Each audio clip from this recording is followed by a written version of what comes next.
안녕하세요. 시사문화평론가 김성수입니다. 자, 안홍구 김성수의 도둑잡기 오늘 금요일 이 시간 1타 강사로 여러분들께 준비해드리고 있는데요.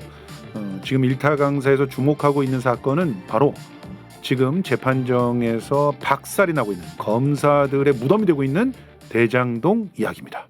자, 오늘도 이 대장동 1타 강사 안홍구 전 대구국세청장님 소개 올리겠습니다. 어서 오십시오. 네, 반갑습니다. 안홍구입니다. 예, 요즘에 그 재판정에서 예, 유동규가 예. 갑자기 생각이 안 난다고. 병원도 가고 그러더라고요. 그럼 병원에 가서 꼬꾸라졌다가 병원에 갔다 온 후유증인지 생각이 안 난대요. 이전에 증언했던 게. 그랬나 내가? 이러네. 참 진짜 한심하기 짝이었고 정말 이 코미디도 이런 코미디가 없고 있을 수 없는 일이 벌어지고 있습니다. 검사들은 지금 사색이 됐어요. 예, 그럴 만하죠. 예, 처음부터 사실을 가지고 기초해서 수사를 한 게 아니고 예, 어떤 그 미리 설계 도면을 그려놓고 예. 거기에 짜맞추기식 수사를 했기 때문에 이제 그게 사실 다 드러나면서 저런 상황을 맞이하게 된 거죠. 애초부터 대장동 이 수사는 처음에 수사했던 사람들은 자기 형님들을 가리는 데는 신경을 썼지만 그래도 나머지 줄기는 그대로 가져가려고 그랬어요. 예. 나름대로 수사를 갖다가 제대로 좀 했거든. 예, 그래서 유동규란 놈이 나쁜 놈이라는 걸 밝혀내긴 했어요. 예. 그런데. 그 정도에 갔으면은 다들 해피했을 텐데. 그렇죠. 이 정도까지 안 갔지. 예. 박영수가 드러나고 SK가 드러나고 여기까지는 안 갔지. 그렇죠. 그런데 세상에 이걸 가지고 이재명을 잡으라고 위에서 조인트 까네. 이재명을 잡으려는 거야. 아무래도 이 촛대뼈가 완전히 너덜너덜해졌을 거예요. 절대절명의 과제가 떨어진 거죠. 그래서 뭐 도저히 이건 안 되겠습니다 형님 이랬던 애들은 전부 좌천. 그리고 제가 해보겠습니다 형님 이런 인간들이 와가지고 열심히 했는데 하긴 뭐래. 자, 지금 그 실체를 다시 한번 낱낱이 또 정리해드리도록 하겠습니다. 자, 오늘 우리가 어디까지 왔냐면 지금 1회차에서는 부산저축은행을 통해서 도대체 어떻게 돈을 갖다 빼돌려서 검찰들이 자기 주머니를 갖다 채우려고 했는가, 요것도 반드시 특검을 통해 다뤄줘야 된다는 얘기를 했고요.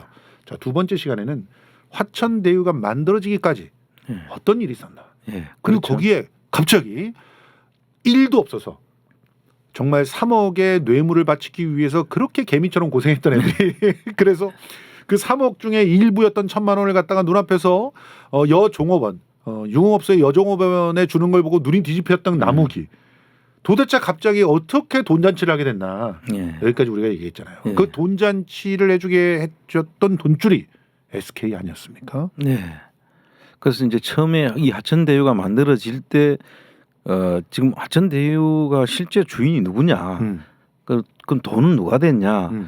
실제 주인은 돈 된 사람 아니냐? 이런 의혹이 있었잖아요. 그렇죠. 그래서 하천대유에 돈 들어간 것이 결국은 SK 쪽이었다라는 것을 지난번에 봤는데, 그러면 구체적으로 이게 어떻게 들어갔고 나중에 어떻게 전개되는지 지금 대부분의 이제 하천대유가 만들어진 것까지는 알겠는데 하천대유가 성격이 좀 바뀌잖아요. 그렇죠. 성격이 바뀌는 것을 사람들이 이해를 못하고 있어요. 이름이 하천대유니까 다 같은 하천대유인 줄 알고 있는 거예요. 맞아요. 그래서 우리는 포인트만 다시 찝어드릴게요. 화천대유라는 이름이 만들어지기 전까지 맨 처음에는 C7이라고 하는 데가 있어서 거기서 부산저축은행 돈을 슈킹을 먼저 해요. 그 다음에 슈킹한 돈으로 지주작업은 했는데 아니 세상에 갑자기 이재명이라는 사람이 당선이 돼버려. 난리가 났어요. 새누리당하고 전부 다 맞춰가지고 고전에 하나 빠지는 게 LH가 그 작업을 하려고 하는 걸 자기들이 막아가지고 민간 개발을 할 수 있도록 다 됐는데 갑자기 이재명이라는 시장이 당선이 돼. 그렇죠. 그래서 또 그것도 막혀버린 거예요. 그렇죠. 그래서 뭐 이제부터 이재명 주변 사람들 특히나 이 성남 도시개발공사를 막으려고 하면 사실은 새누리당의 의원들이 필요했던 거고. 그렇죠. 또 어느 정도 지나니까 이거 막아서만 능사가 아니다. 이걸 허락시켜 놓고 그 이재명 주변에 빨대를 꽂아가지고 그래서 내가 들어가야 되겠다. 이렇게 작전이 변하잖아요. 그렇죠. 그렇게 되는 과정에 시드머니를 일부지만 대준 사람이 있는데 그 사람이 박영수였잖아요. 사실은. 예. 그때 박영수가 돈줄을 갖다가 대주는 거예요 좀.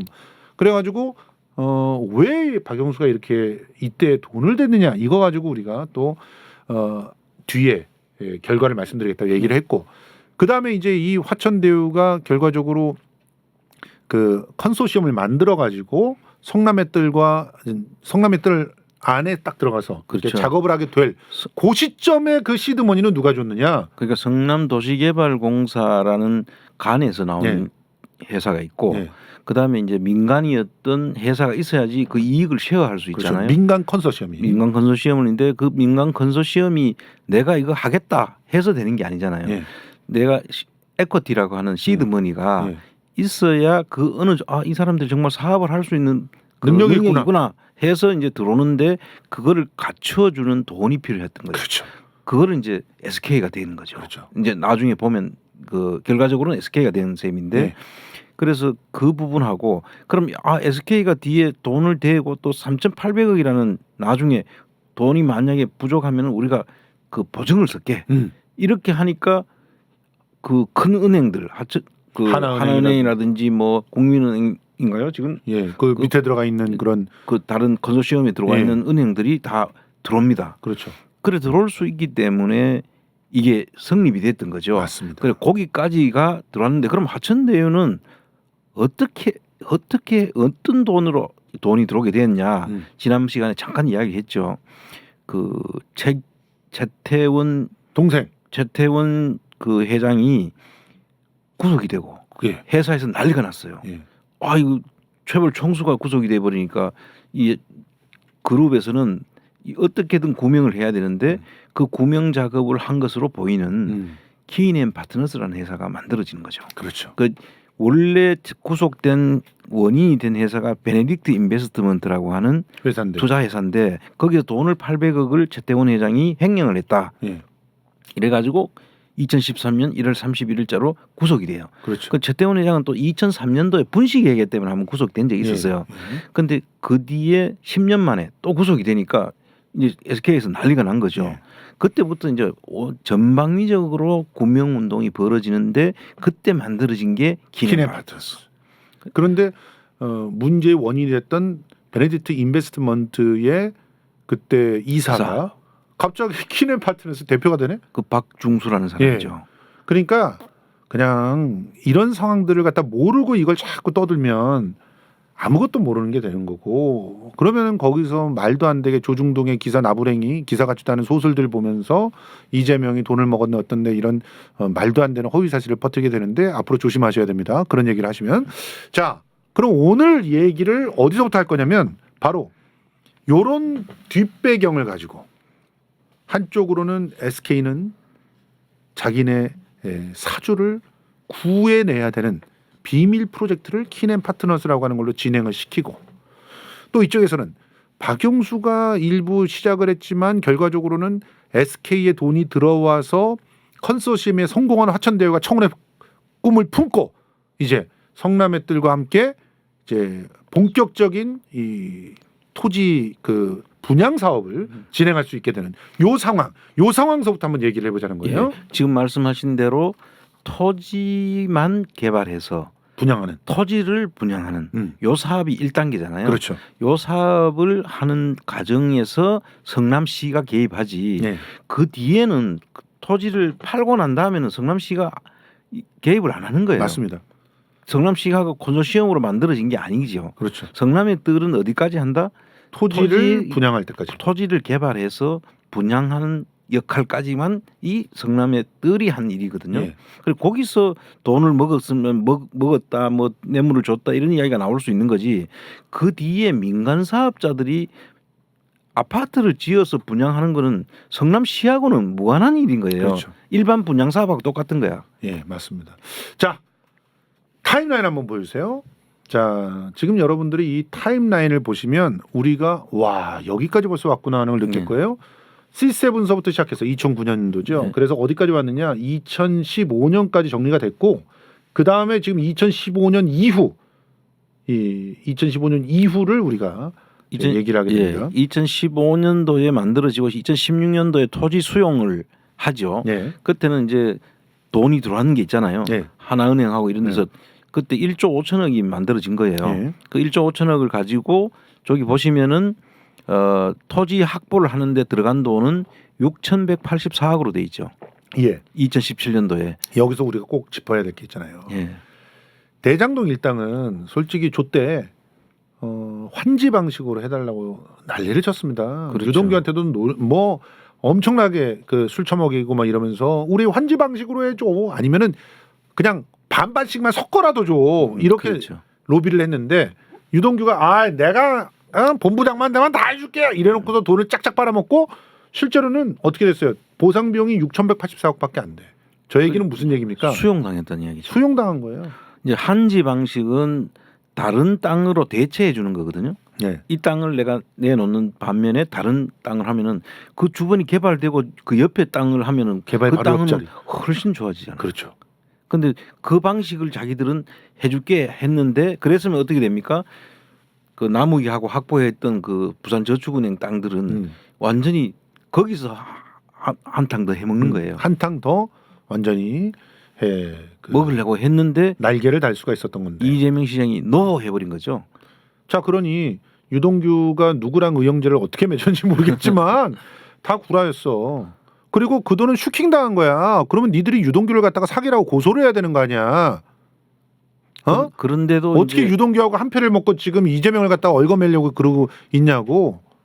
말도 안 되는 얘기지. 그런데 그러고 난 다음 이제 유동규가 한 패가 되고 난 다음부터 네. 유동규를 이용해서 이제 자기들이 얻을 거는 이재명을 속이면서 이제 일이 이루어지는 거죠. 근데 거기서 자백을 했어요. 정영학이가. 그게 바로 지난 목요일인가요? 지난 네. 목요일 날 정영학이 나와서 얘기를 했던 내용인데 술술 그렇게 얘기합니다. 아유, 의형제를 맺고 난 다음에 일이 잘 됐다고. 그래서 그럼 일이 뭐가 잘 됐느냐 물어봤더니 니들이 원했던 거 토지 수용 방식 결정 안 그렇게 됐냐? 됐고. 안 됐다. 그리고 뭐 니들이 그 뭐 원하는 방식대로 뭐 문제가 해결된 것들이 있느냐 원하는 게 그 여러 개가 있었어요. 그런데 그런 거 하나도 안 됐어요. 결과적으로. 전부 다 안 됐죠. 결과적으로 하나도 안 됐어요. 그런데 뭐가 잘 됐다는 거냐? 그래도 우리가 컨소시엄이 입찰 대상으로 선정이 돼서 잘 됐다고 생각한다. 그 얘기밖에 못했습니다. 예. 그 이후에 이재명이 공산주의자처럼 잔인하게 돈을 뺏어간 얘기, 예, 이런 얘기들 유동규가 의형제였으면 그렇게 뺏어가지 못했겠죠. 막아야 되는 거죠. 그럼요. 더군다나 먹은 돈도 있는데. 이재명의 돈이라면 자기가 자기 돈을 왜 내놓습니까? 그렇게 아니 쇼를 하기 위해서 돈을 갖다가 지금 1,800억으로 떼울 수 있었던 거를 갖다가 3,000억을 더 내놓습니까? 그게 말이 안 되는 거잖아요. 자, 어쨌든 그런 상황들이 있었다는 사실 우리가 짚어드리고, 자, 오늘 그러면 얘기를 진행해 봅시다. 그래서 이제 그 돈을 시드 머니를 만드는 과정을 좀 설명하기 위해서 SK에 수상한 키넨 파트너스 대여금이라는 표를 다시 한번 좀 그렇죠. 보고 갑시다. 이 한 장이 정말 요약이 잘 되어 있는 표예요. 그 최태원 회장의 동생 얼굴서부터 시작된 이 화살표가 네. 우란 문화재단 이사장이죠. 최규현 이사장. 이 최규현 이사장이 박중수 쪽에게 돈을 빌려주잖아요. 네. 예. 그런데 빌려줄 때 그 400억을 갖다가 몇 이게- 퍼센트를 빌려주죠? 이게 2015년도가 네. 이제 그 화천대유가 만들어지는 시점이잖아요. 그렇죠. 화천대유 만들어지는 시점인데 이때 400억을 차입금을 먼저 최기원 씨가 예. 10%로 키넨 파트너스한테 빌려주는 거예요. 이자가 10%. 2010%를 빌려줬고 2017년도에 626억을 다시 이자율 10%로 빌려주는데 맞습니다. 요건 두 개가 구분돼야 된다. 그렇죠. 구분돼야 됩니다. 이 400억을 빌려줄 때는 성남의 뜰이 용지 개발할 때예요. 그렇죠. 이 말은 용지 개발을 할 때는 이거를 용지 개발을 해가지고 SK가 뭐 여기서 수익을 얻겠다는 뜻이 없는 거예요. 맞아요. 중요합니다. 15년도에 준 돈은 50억 클럽하고 관계가 있다. 그렇죠. 이렇게 의심할 수 있는 거예요. 예. 나중에 이제 설명은 다시 나오겠습니다. 58이 40. 예. 그거는 아마 8명의 50억 클럽. 다음 주 금요일에 볼 수 있는 그런 내용들이 될 텐데 어쨌든 요게 대단히 중요합니다. 2014년도에 400억 차입금이 뭔 목적일까라는 것은 이제 그렇게 추론해 보기로 하고 네. 그다음에 2017년도에 626억 차입금을 빌려주는 경우는 이거는 뭐냐면은 이거는 어떤 문제냐면 2017년도면은 분양을 할 때 A1, A2가 SK께 되는 거예요. 그렇죠. 그 키넨 파트너스지 쉽게 말하면 네. 키넨 파트너스가 나중에 여기에 분양에 참여를 하는 겁니다. 그렇죠. 근데 이름은 하천대유라는 가면을 쓰고 그러니까 하천대유 뒤에 숨어서 투자를 하는 거예요. 그래서 투자라고 하면은 너무 그 합법적으로 보이니까 이렇게 얘기해야죠. 가면을 쓰고 들어와서 땅을 내꺼 이렇게 A1, A2 내꺼 이렇게 해놓는 겁니다. 처음에는 빌려주는 것처럼 했다가 나중에 투자로 전환시키죠. 그게 얼마나 음흉합니까? 원래는 이걸 이렇게 수의계약하는 형식으로 땅을 잘라주면 안 되잖아요. 근데 미리 땅을 찜 해놓는 거죠. 그래서 제가 여기서 우리가 중요한 게 15년도에 줬는 돈은 사실 그 받은 적도 없는 것 같아요. 그렇죠. 나중에 회수를 안 하죠. 줬다는 기록이 없어요. 그런데 2017년도 부분은 나중에 그 나오겠지만은 이 돈을 회수를 해갑니다. 엄청난 돈으로 회수해가죠. 회수해가는데 이 회수해가는 과정들이 또 웃겨요. 예. 그냥 받아가면 될 텐데 그렇게 받아가면 걸리잖아요.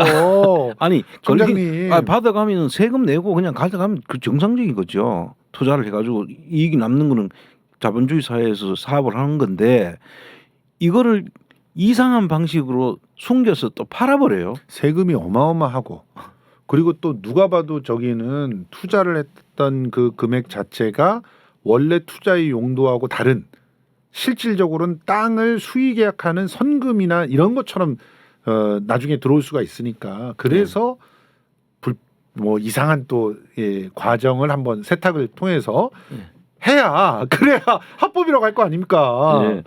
그런데 이제 키넨 파트너스가 400억을 빌려가 가지고 네. 이게 10%로 빌려온 거잖아요. 그렇죠. 10% 빌려가 가지고 이걸 남욱과 하천대유한테 돈을 빌려주죠. 하천대유하고 남욱한테 291억하고 60억을 몇 프로에 빌려주냐? 6.9%에 빌려줍니다. 10%로 빌려와서 6.9%로 자기가 빌려줘요.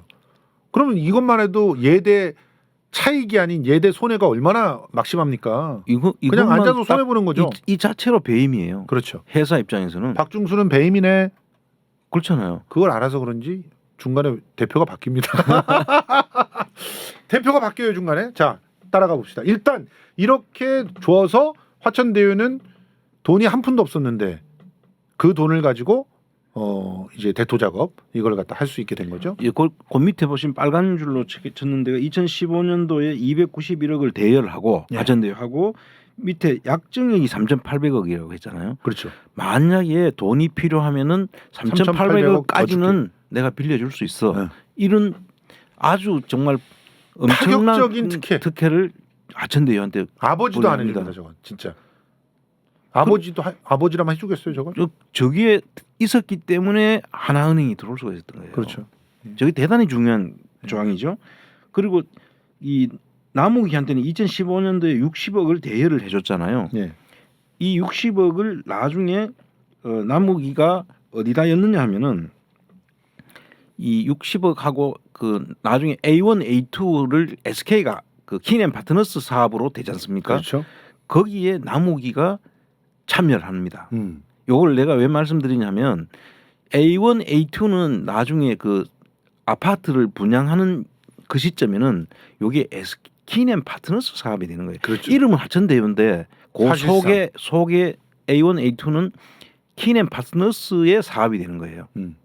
그 나중에 이제 우리 전석진 변호사 이야기하고 이제 연결시켜서 보면 그게 A1, A2는 그 들어가는 거고 그렇게 들어가는 거고 그 다음에 MSBT라고 여기 나오지 않습니까? 예. MSBT는 이 차병원을 중심으로 하는 그 저스트 R하고 차병원이 중심이 되는 이 부동산 투자 회사예요. 예. 여기서 갑자기 귀가 쫑긋 세워지면서 지난번 우리 월요일 날 방송을 보신 분들은 어머나 저스트 R이라고 예. 이런 사람이 있을 거예요. 예. 그분께 선물을 드리고 싶어요. 우리 방송을 너무 재밌게 깊이 있게 보시는 분이야. 저스트알? 저건 누구 돈이라 그랬었는데 그때 누구 돈이라 그랬죠? 이게 이제 사실은 NC 소프트 김택진 씨라는 분이 있고 그 부인이 옛날에 SK에서 윤송인가 하는 저 젊은 그 이사였던 분이 예. 그때 한참 막 언론에 대단한 사람으로 예. 카이스트 SK 출신 뭐 재원 이런 식으로 한번 나왔던 적이 있는데 예. 그분들의 회사인 것 같아요. 예. 그래서 그분들이 이 저스타를 가지고 여러 군데 이제 이야기하는 과정에 뭐 최순실 재산 내가 추적하는 과정에서도 이름이 나오고 해서 주시하고 있던 그런 회사인데 그러니까 그 돈에 사실 뒤에 최순실의 돈이 숨어 있을 가능성도 상당히 높은. 그럴 수도 있고요. 그렇죠. 그리고 또 차병원이 또 최순실하고 상당히 관계가 있는 가까이 거잖아요. 있죠. 예. 가까이 있는. 그런데 분이죠. 저 속에 또 영화 배우 박모 씨가 또 있어요. 맞아. 투캅스 뭐 이런 데 자주 네, 나오는 사람들이잖아요. 그 사람도 거기에 이제 관련이 있다고 지금 알려져 있어요. 비와 뭐였죠? 그런 사람들이 있는데 어쨌든 그 MSBT는 나중에 A12에 관여를 해요. 비와 당신 맞아요. 비와 당신이라는 노래를 불렀던 사람입니다.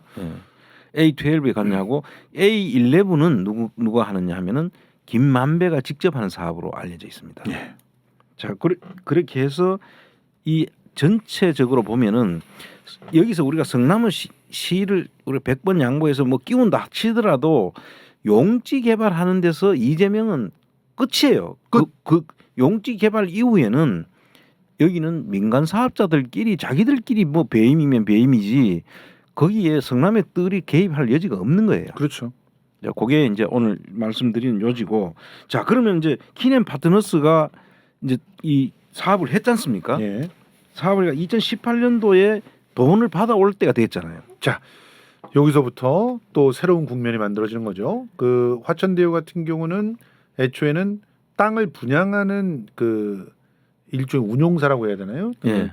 땅을 분양하는 운용사였다가 그 다음에 저 키넨 파트너스의 두 번째 자금이 들어오면서부터 여기서부터는 이제 시행사가 돼가지고 아파트 분양을 하게 되는데 그 분양을 하면서 이제 이전에 땅을 팔았던 것에 자기 배당금이 이제 떨어지게 되는 게 2018년이죠. 땅을 팔았던 것도 있고 그다음에 네. 2018년부터는 또 아파트 분양 사업을 하잖아요. 그렇죠, 맞아요. 그러니까 이때는 이미 수익이 확정은 되진 않았지만 수익이 들어올 걸로 예상이 되는 거죠. 예상이 되는데 그래서 대략 그런 걸 뭐라 그러죠? 앞으로 기대되는 그런 채권이 있다 그렇게 얘기를 해야 되나요? 예, 기대 수익, 기대 수익, 예. 기대 수익이 있다. 기대 수익이 있고 그걸 수탁 신탁 수익 우선 수익권이라고 하죠. 우선 수익권. 예, 제뭐몇 순위를 이제 한다면 여기 제 3순위 정도 되는데 예. 이 우선 수익권이 이제 생겨 있는데 그런 키넨 파트너스인데 2018년에 예, 그 키넨 파트너스를 얼마가 들어올 수 있었냐면 나중에 보시면 955억이 그 배당이 이제 되기로 돼 있었던 거예요. 955억이나. 예, 거의 뭐 1,000억 가까운 돈이 예. 배당이 되기로 돼 있었는데 이 사람들이 나중에 어떻게 바뀌느냐 하면은 20억에다가 이상한 회사에다 매각을 해버려요. 이 키넨 파트너스 대표가 바뀌면서 이지훈이라는 사람으로 바뀌는 건데 이게 매각이 돼서 바뀌는 건가요? 그렇죠. 키넨 파트너스를 이지훈이라고 하는 사람한테 매각을 합니다. 그런데 매각을 하고 우람문화재단에는 30억을 기부를 해요. 이 회사는 보시면 알겠지만은 나중에 어떤 일이 있냐면은 키넨 파트너스는 회사가 173억이라는 결손이 나 있는 회사예요. 자본금이 잠식된 거지. 결손이 났다는 건 이 회사가 지금 잠식될 수밖에 없는 게 10%의 돈 빌려 갖고 와서 6.9%에 빌려주니까 자본금이 잠식이 되지 당연히. 그런 장사를 하고 있으니 잠식될 예. 수밖에 없잖아요. 예. 그런데 그 잠식된 데 돈을 받을 그거를 게 이제 받을 수 있는 그런 상황이 됐는데 맞는데 그걸 갖다가 팔아버려. 900 얼마를 다 받으면은 1,000억 가까운 돈이 재산이 되는 거를 20억에 팔아버려요. 이게 뭐예요 도대체? 이게 왜 이렇게 말도 안 되는 짓을 하냐고. 그래 땡빛을 내서라도 견뎌야지. 일단 가정을 봅시다. 예. 그러고 난 다음에는 이걸 받아는 이지훈이라는 사람은 그 당시에 플레이스포라고 하는 그 여기는 이제 그 호텔도 짓고 뭐 이런 회사인가 봐요. 예. 이런 호텔을 짓는 회사하고 둘이가 합병을 해버려요. 그러니까 M&A를 해버리는 거죠. M&A를. 그러니까 두 개. 그런데 이 플레이스포도 마찬가지로 이거는 더 문제예요. 플레이스포는 2020년도에 그 기준으로 보면은 418억이나 마이너스가 돼 있죠. 마이너스가 돼 결손이 나 있어요. 자본금은 어디로 사라진 거야? 그렇게 따지면은 600억 이상이 결손이 나 있는 회사잖아요. 합해가지고. 그렇죠. 이런 회사에다가 그냥 그 마이너스끼리 합병을 해가지고 거기에다가 돈을 나중에 받아가는 거예요. 그럼 어떤 일이 벌어집니까? 이익이 제로죠. 아니 그 들어온 이득은 없다고 이익으로 보는 다 세금으로 가야 되는 돈이? 돈들이 결손을 다 까거든요. 거예요. 이 손에 남는 거를 까고 하니까 이익이 훨씬 줄어버리잖아요. 예. 예. 그럼 세금을 안 내도 된다는 이야기 예. 나오죠. 요즘에는 이런 방식으로 탈세를 합니다. 그러니까 회사 중에 결손이 많이 나는 회사 하나하고 합병을 해버려요. 그러면서 세금을 까고 나중에 또 무슨 장난을 칠지 뭐 한번 보시면 좋겠는데 이 플레이스포라고 하는 회사가 이 회사도 뭔가 SK랑 관련이 있는 회사잖아요. 그래서 이제 이게 배임으로 안 가려고 하면 사실은 실질적인 명의만 이거고 실질적인 주인이 다 같은 사람 아닌가 하는 의심을 갖게 되잖아요. 그렇죠, 맞아요. 누가 이 1,000억이나 되는 회사를 20억에 팔고 예. 그렇게 하겠냐는 거죠. 결국은 이거는 세테크와 이런 세금을 줄이기 위한 방법과 자기들 이름으로 바꿔놓는 이 여기에 대장동에 우리는 관여 안 했어 그렇죠. 하려고 하는 이 키넨 파트너스라는 게 최태원 회장을 구명하기 위한 특수목적 법인이었을 가능성이 높은 거예요. 놀랍게도 2021년이 어떤 때인지 기억하시죠? 바로 대장동을 빵 터트리는 때입니다. 네. 그때 이낙연 계열에서 갔다가 이렇게 툭 이제 던져주잖아요. 그 경기 신문에다가 경기 경제신문가, 경제인가 경기 경기인가 하는 데다 툭 던져주는데 그때가 2021년 어림이죠. 그러니까 이게 선후 관계를 갖다 봐야 되겠지만 니들은 다 계획이 있었구나. 이런 얘기를 할 수밖에 없는 상황입니다. 그래서 이 내용을 쭉 보면은 이게 그 제가 앞에 설명드린 대로 용지 개발과 시행하는 시기하고 그다음에 이 회사가 넘어가는 과정들이 다 일치하고 있잖아요. 네. 결국은 이거는 그렇다면 뭐다? SK 사업이다. 그렇죠. 이렇게 봐야 되는 거거든요. 그래서 오늘 이 SK 사업이라는 걸 조금 더 구체적으로 이제 들어가 봅시다. 예. 그 대장동 상기 하천대유 이 정도만 이해를 하셔도 여러분들이 정말 굉장히 충격받을 거고 진짜 이거를 제대로 이해하려면 뇌가 터질 수도 있는 그런 상황인데 심플하게 정리를 해드린 거예요. 심플하게. 자, 화천대유라고 하는 회사의 시드머니는 전부 누가 됐다? 우란문화재단의 이사장인 최기원 씨가 키넨 파트너스라고 하는 데에다가 돈을 대여해 주면서부터 또 키넨 파트너스가 돈을 화천대유에 빌려주면서 시작이 됐다. 그렇죠. 그리고 이걸 빌려줬기 때문에 당연히 키넨 파트너스는 자기가 받을 수 있는 우선 수익금이 무려 900억대 이상이 있었음에도 불구하고 20억에 날람 팔아버리고 네. 그리고 나중엔 또 우연찮게 대장동이 화제가 될 때 즈음 해가지고 플레이스포란 데랑 합병을 해서 엄청난 꼬리를 잘라버리고 세금은 결손내고 거의 안 내도 안 되도록 내도 되고 1,000억이면은 뭐 그냥 한 300억 정도는 세금이 나가야 되거든요. 그렇죠. 법인세로만 따지면 300억이 나가야 돼요. 법인세에다가 또 나중에 뭐 배당까지 하고 예. 이러면 실제로는 엄청나게 많은 돈을 세금을 내야 되는데 그런 부분들을 결손 법인들끼리 합병을 통해 가지고 정리를 합니다. 그리고 이렇게 돈을 빌려준 애초에 우란문화재단 한 1,000억 빌려줬잖아요. 30억을 기부를 받으니까 이자네 이게. 야 진짜 동생이 너무 착해. 나도 이런 동생 있었으면 좋겠어. 1,000억 빌려주고 나중에 1,000억 이득 보게 해준 다음에 30억 딱 너무 좋다. 그러니까 그렇죠. 실질적으로 최초에 2015년도에 준 400억 네. 이게 뭘까? 그게 중요하죠. 그거는 이제 다음 시간에 하기로 하고 그거는 다음 시간에. 그건 정말 이제 그때부터는 이제 50억 클럽 이야기가 나와야 되니까 그렇죠. 그런 과정으로 가는 거고 오늘은 이 하천대유 2016년 A1, A2, A11, B1까지 4개 구역 시행까지를 오늘 한번 좀 띄워주실래요? 네. 자 여기에 보시면 자, 여기에 2016년도 감사 보고입니다. 그러면 결국은 2015년도에 있었던 일을 감사를 해서 보고서를 낸 거잖아요. 그렇죠. 그러면 2015년도에 A1, A2, B1 이렇게 돼 있잖아요. 예. 여기는 누가 해 있다? 아까 말씀드렸잖아요. SK가 한 거다. 키넨 파트너스라고 나와 있잖아요. 그러니까 키넨 키넨 파트너스니까? 파트너스가 했다는 것은 SK다. 예. 이런 이야기고 A12 블록 차입금은 주식회사 MSBT 이렇게 돼 있죠. 그렇죠. 이 MSBT가 결국은 이 차입금을 빌리고 실질적으로 주관했는 사람 이름으로 하천대유 이 그 감사 보고서에 차입처라고 돼 있잖아요. 차입처.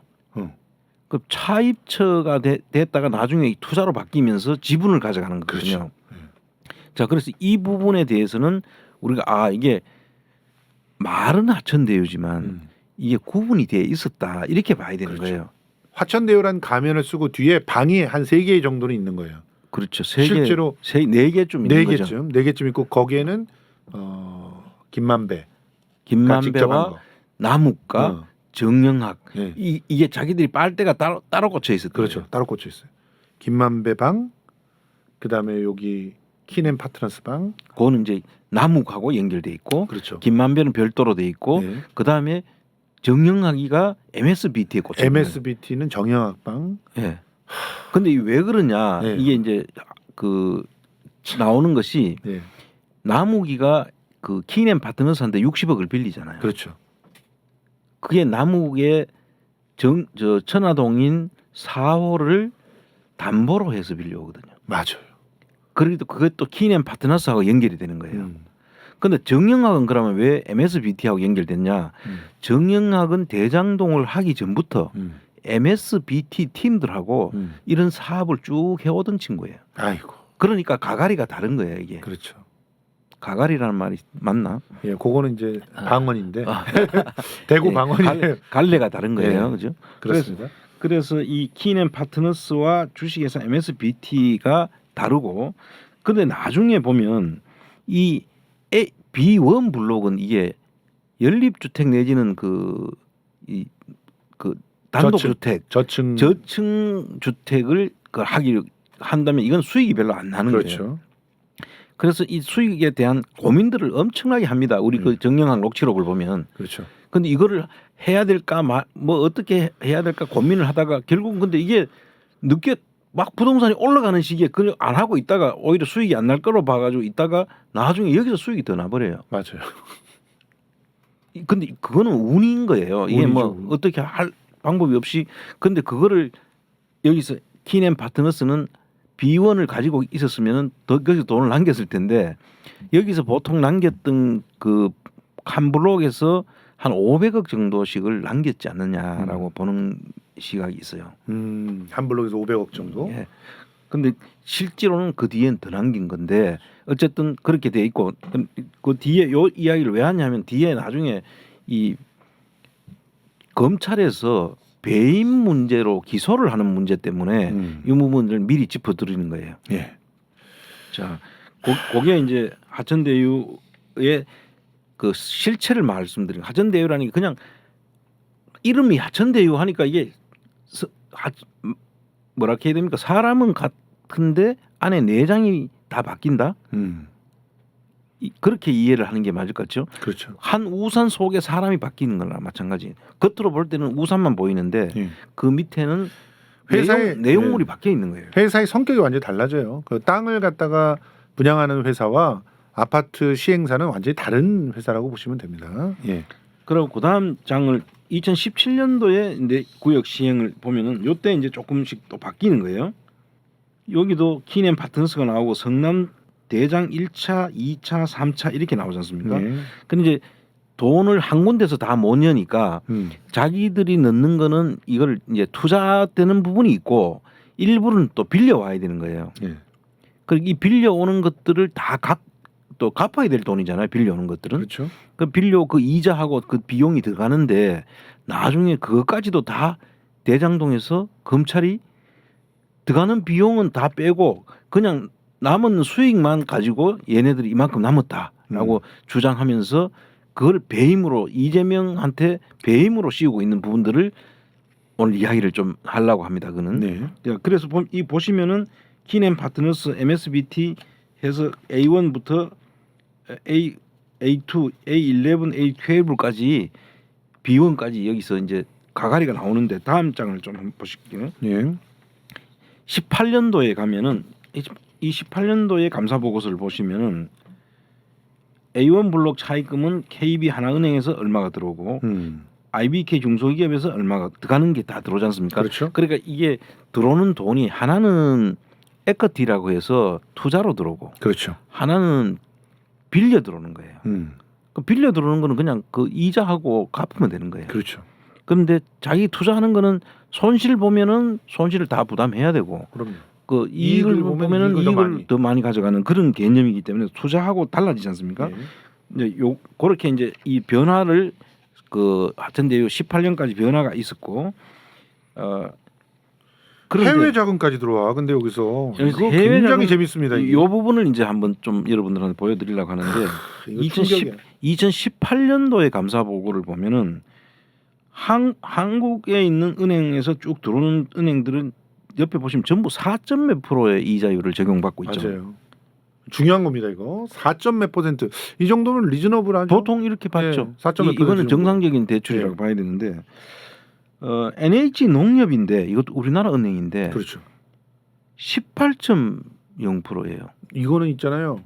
제2금융권에서도 아주 못된데 그럼요. 2018년에 당시에는 27%가 아마 대출의 최고 캡이었던 걸로 제가 기억하는데 그렇죠? 자 이게 2018년도에 18%야. 그 밑에 보면은 24%도 있어. 주 HMG라고 있어요. 네. HMG는 어디고 하면은 이 대장동 5개 필지 이외에 하는 HMG라는 그룹이 따로 있어요. 네. 거기서 건설업체인데 시행을 하는 사람들이 여기다 돈을 빌려줘요. 네. 근데 여기는 뭐 그 금액이 HMG는 그렇게 크지는 않아요. 네. 그렇지만 이 단위가 한 141억 정도 되죠. 네. 141억 9,400. 예. 그래서 이제 이런 부분들은 이것도 사실은 상당히 의심도. 이게 24%라고 하는 건 사채 이자거든요. 근데 이때는 이런 부분에 빌려 오면서 이 빌려야만 하는 그런 어떤 특별한 상황이 있을 수 있다는 거죠. 네. 그래서 이런 부분이 있는데 제일 의심스러운 게 농협은행이에요. 그렇죠. 농협은행은 저런 식으로 만약에 농협은행이 직접 빌려줬다, 저거는 대출하는 그 은행법을 위반하는 상황이 될 거예요. 은행은 저렇게 빌려줄 수가 없어요. 이 제1금융권에 있는 그 은행이 18%로 돈을 갖다 빌려줘요. 이거는 이 펀드 평균 수익의 10% 정도거든요. 그러니까 펀드보다도 더 센 수익을 보장을 했다는 거예요. 그래서 이 부분을 그 이제 이렇게 돼 있다면 24% 18% 나머지는 다 4점 몇 프로잖아요. 그 골드 그레이스 제3차라는 운영 자금의 6.9% 이외에는 전부 4.4%대예요. 그렇죠. 4.4, 4.7. 그런데 18%와 24%를 빌려줬다는 이야기는 이거는 뭔가 있는 거예요. 당연하죠. 그럼 이거는 사실은 세무조사나 그렇죠. 수사를 해야 될 사항인 거예요. 맞습니다. 이 뒤에 무슨 자금이 어떻게 들어왔는지에 대한 이런 경우가 있을 수가 없으니까. 그래서 그때 마침 노컷 뉴스에서 예. 하천대유 조세 해피처 자금 설계자는 글로벌 헤지 펀드라고 예. 하면서 돈이 들어오는 거예요. 요 기사 여러분들 보신 분 거의 없을 거예요. 그렇죠. 예. 이게 2021년 그 11월 달이었는데 2021년 11월 달이면 대장동 갖고 그냥 막 어마어마하게 이재명으로 몰아가느라고 난리 부르스가 났을 때예요. 그때죠. 예. 뭐 그 유동규 뭐 이름 나오고 뭐 유동규가 뭐 저 전화기를 갖다 어디다 던졌네 말았네 뭐 이러면서 난리 부르스를 치고 있을 때 노컷 뉴스는 꿋꿋이 그 노컷 뉴스가 이 부분을 혹시 이재명하고 관련이 있냐 없냐, 이 또 누가 다른 세력이 있냐 없냐를 보기 위해서 이 부분을 본 건데, 이 자료가 공교롭게도 국힘당에서 만들어진 자료예요. 이게. 네 맞습니다. 골 때려요 걔네들도. 이게 국힘당 의원이 준 자료로 알고 있는데요. 이걸 잠깐 설명을 드려야 되는데 하천대유 대장동 A12 블록 관련 차입금 자료 이렇게 돼 있는데 이 A12는 이때는 이게 A12가 김만배가 개발하는 걸로 돼 맞아요. 있어요. 김만배가 개발한 걸로. 그리고 김만배가 들어와 온 곳이라고 하면은 이 김만배가 실질적으로 주인이 아닐 가능성이 아주 높은 거예요. 아니죠. 그럼 여기서 실제 주인 요 A12에 관련된 주인은 이 돈을 대준 사람일 가능성이 높다는 거죠. 아, 18%. 예. 근데 이 내용을 보면 미국에 있는 오크트리 캐피털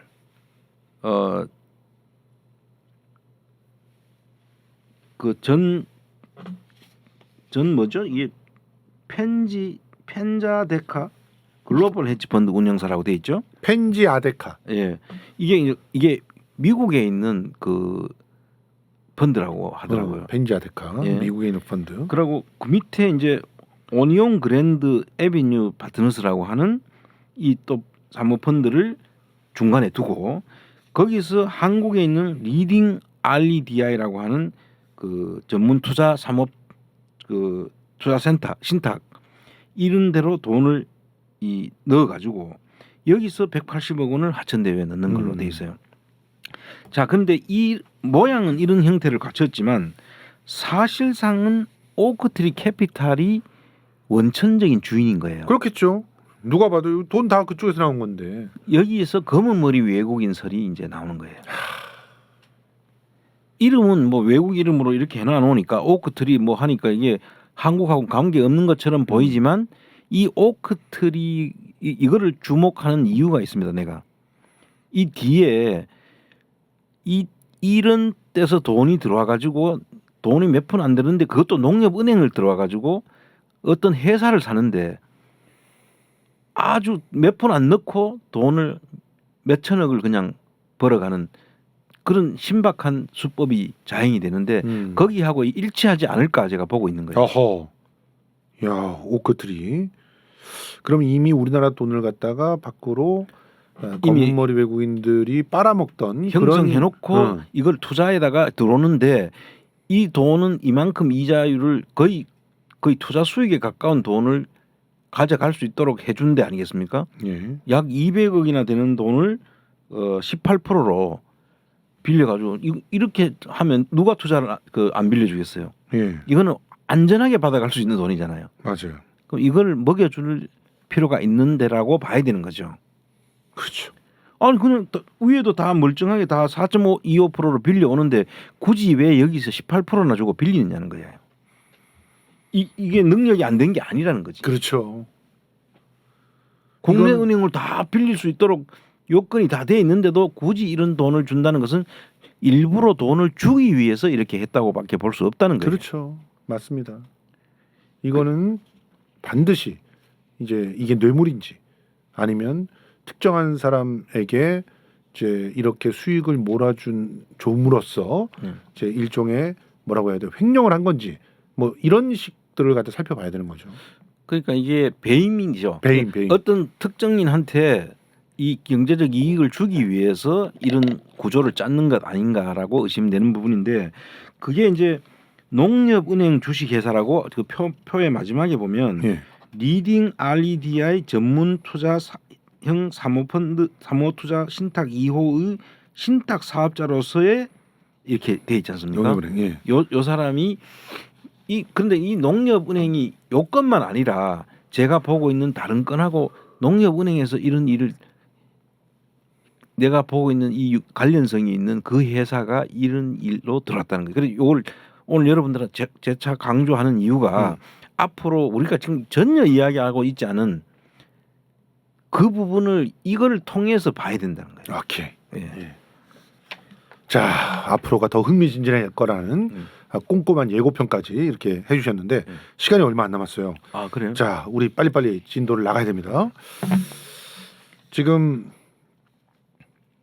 그다음에 이제 하천대유 2020년 이제 이자 비용. 이자 비용을 한번 보자는 거죠. 여기서도 진짜 이상한 저 빨간 줄. 이자 비용을 보면 오. 이게 단기하고 정기 그 내용이 손익계산서상에 나오는 거거든요. 예. 이걸 보시면은 이자가 얼마라고 지금? 이 분식되는 게 2000 정기에 얼마였나 하면은 279억이 이자였어요. 돈을 많이 빌려오니까 279억이 나갔다고 보고 예. 그런데 2020년도에는 얼마가 됐냐 하면은 1024억이에요. 돈이 이때는 2020년, 2021년, 19년, 20년도면은 어떤 일이 벌어지냐면 돈이 나와가지고 갖고 있는 중인데 그렇죠. 채무는 줄어들었는데 이자는 지금 5배나 늘 5배. 5배나 늘었죠. 예. 이게 오히려 반대가 돼야 되는데 이게 이런 식으로 오히려 더 이자가 늘었는데 이거는 분식 회계일 가능성이 아주 높죠. 그렇군요. 그러니까 이자 비용이 실제로 이렇게 나가지 않았는데 나간 것처럼 해놨거나. 그래서 제가 그 사업 보고서 기말 기준으로 봤을 때 예. 장단기 차입금 이자 비용 예상액을 계산해 보니까 133억이면 되는 거예요. 13억. 아니 133억. 아 그렇네요. 133억. 예. 근데 손익계산서상에는 1024억. 그러니까 이게 한 이렇게 뻥튀기를 해놨다는 거지. 그러면 그 비용들을 이렇게 이자로 계상해 놓고 돈은 이자로 실제로 나가지는 않죠. 그럼 그 돈을 어디로 빼돌렸냐? 그것이 수사 대상이 돼야 된다는 거죠. 그래서 800억 정도인데. 이 회계 감사 보고서나 손익 계산서를 보면은 이런 부분들을 찾아내야 되는 거예요. 그렇습니다. 자, 가공예 비용을 막 만들어 놨어. 근데 가 보니까 실제로 이자가 그만큼 안 나갔고 그럼 이자가 안 나갔는데 왜 돈이 밖으로 나갔지? 그렇죠. 그러면 한 1,000억 정도 되는 돈이 지금 사라졌잖아요. 그럼 1,000억을 어떻게 썼는지 수사하는 것이 이게 대장동에 특검을 해야 되는 중요한 이유인 거죠. 맞습니다. 실제로는 다 봉창만 두드리고 있는 거예요 지금. 지금 엉뚱한 짓거리 하고 있는 거예요 지금. 여기 보세요 지금 누가 봐도 검사가 연루돼 가지고 만들어진 그런 회사에 대재벌이 뒤에서 돈을 대고 그래가지고 알짜배기 땅을 갖다가 미리 선점해 가지고 엄청난 그런 이득을 남기잖아요. 그런데 그 이득을 남겨놓고도 세금을 안 내려고 이 꼬라지를 갖다가 하고 있는 꼴을 보십시오 지금. 그러니까 이게 사실상 왜 그 만들어진 회사인지 무슨 일을 하기 위해서 만들어진 회사인지를 우리가 눈여겨봐야 된다는 거예요. 정상적으로 이게 이렇게 분양을 해가지고 앞으로도 계속 분양하고 뭐 이렇게 하면서 먹고 살려고 만든 회사가 아니라는 거예요 사실은. 그렇죠. 어떤 일을 갖다가 해결하기 위해서 분양 쪽에 이렇게 빨대를 딱 꽂아놓고 거기서부터 나오는 돈 갖고 실제로는 뭔 민원을 갖다 해결하고 있는 거야. 아, 참 이런. 근데 이제 우리가 돈이 밖으로 나갔다라고 하고 지금 막 이재명한테 갔다 뭐라 갔다고 이야기하는데 그럼 얼마가 갔다는 거냐, 어떤 식으로 갔다는 거냐를 이제 알아야 되는데 그렇죠. 여기서 지금 장부상으로 이자로 이만큼 133억이면 될 일을 예. 천 얼마로 해놨잖아요. 그럼 예. 900억이라는 돈이 예. 사라졌어요. 900억 그냥 사라졌어요. 예. 이자가 아니잖아요. 예. 근데 이것도 사실은 그 내가 넉넉 잡아 보수적으로 133억인 거예요. 그러면 1,000억 가까운 돈이 사라진 거야. 그럼 이 1,000억이 사라졌을 때 여기에 따른 왜 사라졌을까가 이 수사 대상이 돼야 되잖아요. 그렇죠. 이거는 안 하고 이재명이한테 배임이 이재명 성남의 뜰에서 개발만 하고 그거 끝나버렸는데 계속 죽으라고 기승전 이재명으로 지금 가고 있는 이 수사의 방향이 틀려 먹었다고 제가 말씀드리는 중요한 요인인 거죠. 이게. 맞습니다. 자, 그래 이거 이제 좀 더 뭐 할 이야기는 있지만 오늘은 또 요 정도에서 마무리하면서 하고 오늘은 이제 전석진. 예. 전석진 변호사가 상당히 대장동에 대해서 지금 많은 이야기들을 제가 볼 때는 전석진 변호사가 상당히 근접하고 있다. 진실에 근접했다. 제하고 보는 이 시각이 저는 이 회계 자료를 보고 분석을 하고 그다음에 정영학 녹취록을 가지고 분석을 하고 하셨죠. 그다음에 재판 기록이나 이런 것들을 종합적으로 지금 보고 있는 것이고 예. 그런데 이제 전석진 변호사는 회계사들하고 지금 뭐 재무제표를 재무제표를 가지고 분석했다고 해요. 예. 근데 제가 볼 때는 조금 그 수정해줘야 될 부분도 있는 것 같고 그래서 오늘 그 부분들을 한번 그 정리를 해주면서 오늘 시간을 마치는 걸로 하죠. 예, 그렇죠. 자, 우선 전석진 변호사가 그 올린 페이북에 그 글을 제목, 보십시오. 하천대유 재무제표와 이재명 대표의 배임죄 기소 이렇게 이제 그 부분을 한번 보시자고요. 예. 자, 이걸 보시면은 한번 앞에 잠깐 좀 그 제가 읽어드릴게요. 나는 최근에 화천대유의 재무제표를 회계사 출신의 저명한 교수에게 제공해서 예. 검토를 의뢰하고 의견을 구했다. 그리고 어제는 현직 회계사와 화천대유 회계소에 대한 의견을 나눴다. 이 회계사들과의 대화에서 나는 한 가지 중요한 사실을 알게 됐다. 그것은 화천대유의 재무제표에 의하면 화천대유의 분양사업, 여기서 분양사업이라고 하는 건 아파트 분양사업을 얘기하는 것 같습니다. 분양사업 총 순수익이 103억 원. 에? 꼴랑 103억 원으로 계산된다는 것이다. 그리고 법인세로 270억 가량을 지급했기 때문에 화천대유는 실제로는 170억 상당의 손해를 봤다는 것이다. 이는 기존의 통념을 깨는 놀라운 사실이다. 이게 가능한 일인가요, 근데? 이제 저렇게 이야기하는 게 이제 근데 검찰에서는 5천 나중에 조금 더 가면 5,560억이라고 보고 있단 말이에요. 그러니까 검찰이 이 아파트 분양 사업을 통해서 얻어낸 그 돈 그리고 대장동 택지 분양으로 얻어낸 돈 거기서 온갖 그 경비들을 다 빼고 나면 5,560억 원으로 보고 있다는 거죠. 예. 그렇죠? 자, 그렇게 봤는데 그 하천대유의 상으로는 그 순수익이 130억이다. 그리고 세금을 270억을 냈다. 예. 이해가 안 되잖아요. 앞뒤가 안 맞아요. 이 이익이 사실 이익이 났기 때문에 거기에다 세금을 내는 건데 세금이 130억인 세금은 270억인데 이익이 130억 103억인가 났다. 이거는 그 앞뒤가 안 맞는 이야기잖아요. 그렇죠. 그래서 이제 이 부분을 왜 이런 그 결론을 냈는지를 이제 아까 제가 설명했던 그 부분을 가지고 좀 설명을 해야 될 필요가 있을 것 같아요. 화천대유가 아파트 시행 사업을 시작하면서는 네. A1, A2는 키넨 파트너스 거, 네. 뭐 A11은 예를 들면은 김만배 거, A12는 MSBT 거, 예, 그러니까 정영학 거. 예, 그 정영학하고 같이 이제 예. 이게 조가 짜져 있는 거예요. 그렇죠. 그런 식으로 하면서 하천대유 진짜 하천대유는 그 사람들한테 다 비용을 주는 그 이익을 다 주고 나니까 법인 하천대유는 실질적으로 103억밖에 안 남게 된 거예요. 아하.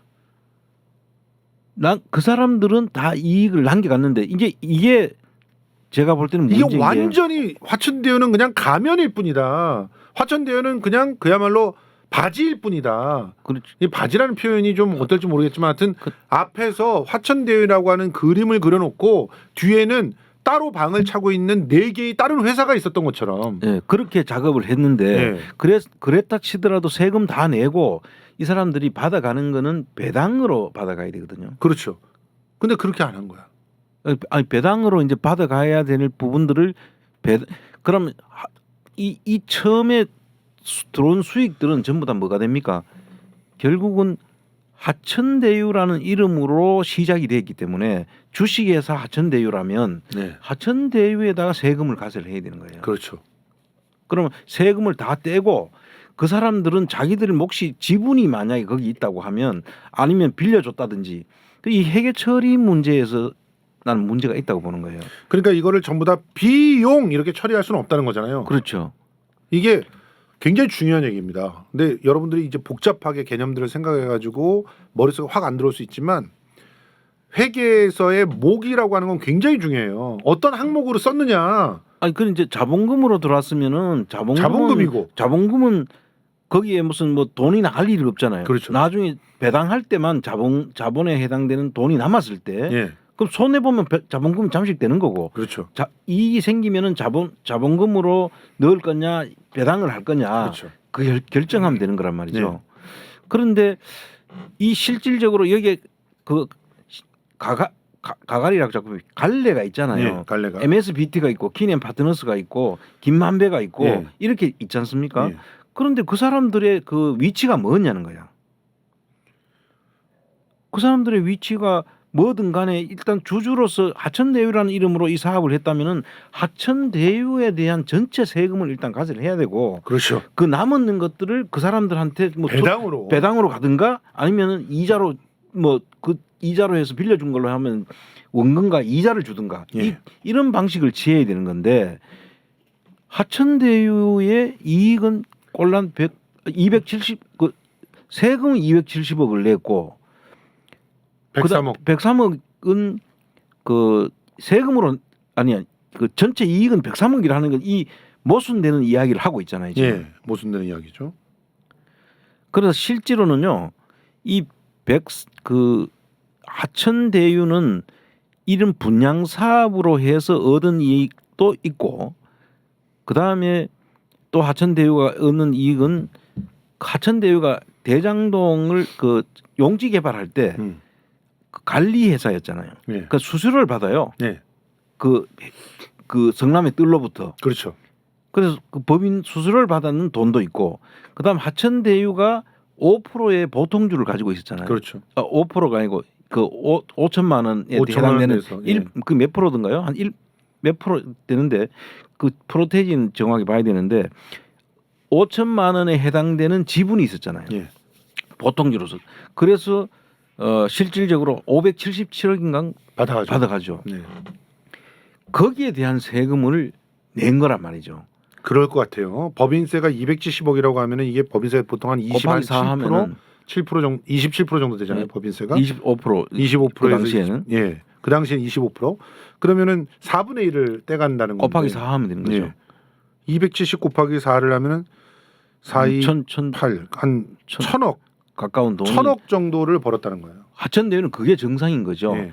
그런데 이 그 분양 사업을 하면서는 이익이 103억밖에 안 났다는 이야기가 되는 거잖아요. 그래서 이 하천대유의 성격과 실질적인 이걸 어떻게 정리해 놨는지를 봐야 되는 건데, 자 그렇든 저렇든 간에 예. 우리가 이해를 한다고 치고 검찰이 이제 이 전석진 변호사의 주장을 우리가 이제 옮기자면 예.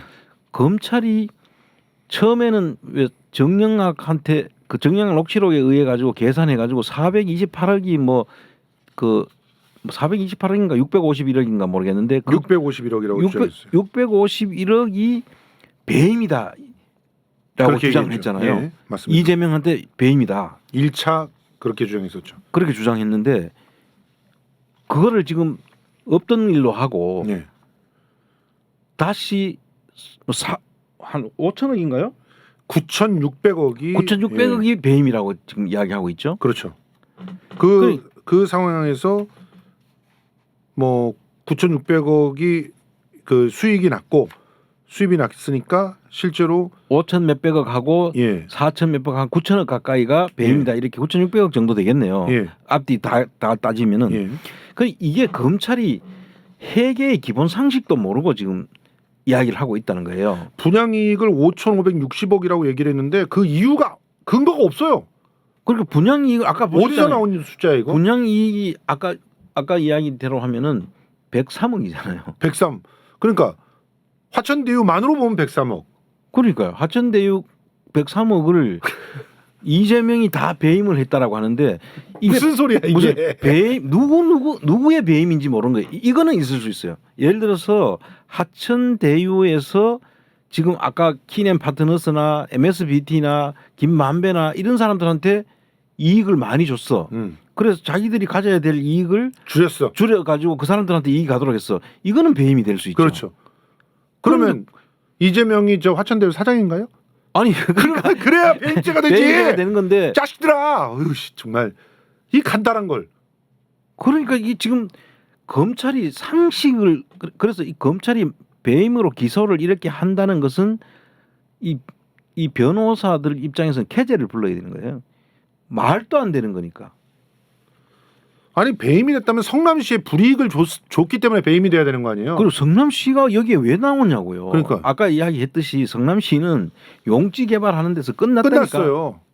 근데 아파트 분양하는 그런 시행사는 시행사 대표가 누구냐? 김만배야. 화천대유의 대표인 김만배가 시행사 대표라고요. 그러면 김만배한테 배임죄를 물어야지. 왜 이재명이 배임죄래? 이재명이. 이런 걸 기자들은 또 갖다 받아 적어줘요. 아주 잘났어 정말. 그 아무것도 모르니까. 근데 우리 전석진 변호사가 답답했던 것 같아요. 네. 그런 이런 갈래까지는 정확하게 이제 지금 구분은 안 했지만 아니 A4 용지 5장을 썼어. A4 용지 5장. 근데 우리가 야. 너무 요약 잘해드린 거 아닌가요? 그렇죠. 너무 잘했습니다 우리가. 진짜 이런 답답합니다, 작자들을 이걸 뭐라 검사라고 또 그 하고 있는 기자들이라고 이러면서 보고 있고 법무부 장관이란 작자는 또 이걸 가지고 뭐 천하의 무슨 사기꾼처럼 이재명 대표를 까고 앉았으니 아주 그냥 무슨 이걸 뭐라고 해야 돼? 바보들의 대행지? 바보들의 대행지죠. 완전 정말 이거 참 내용도 모르면은 좀 공부를 해서 해놔야 될 거 아닙니까? 무조건 언론에 흘려가지고 막 언론에서 막 그 받아쓰기 하고 이러면은 엄청난 큰 돈이 그냥 배임인가보다 해가지고 사람들을 인식막 시켜주는데 목적이 있다면은 이런 짓을 하겠지만 재판에 가면 다 깨질 거 아니에요. 이게 있잖아요.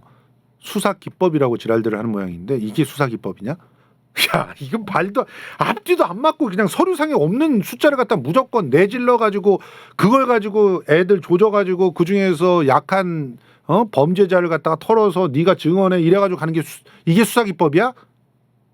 이 사기꾼들아. 참. 그래서 지금 전석진 변호사는 민주당에서 검사들을 전부 떼거리로 고소 고발을 해야 된다고 얘기하고 있습니다. 권력 직권남용죄로. 근데 지들이 수사해가지고 지들이 뭐 무혐의 주고 이지랄 하고 있으니 근데 그냥 검찰은 해체돼 버려야 돼요 전부.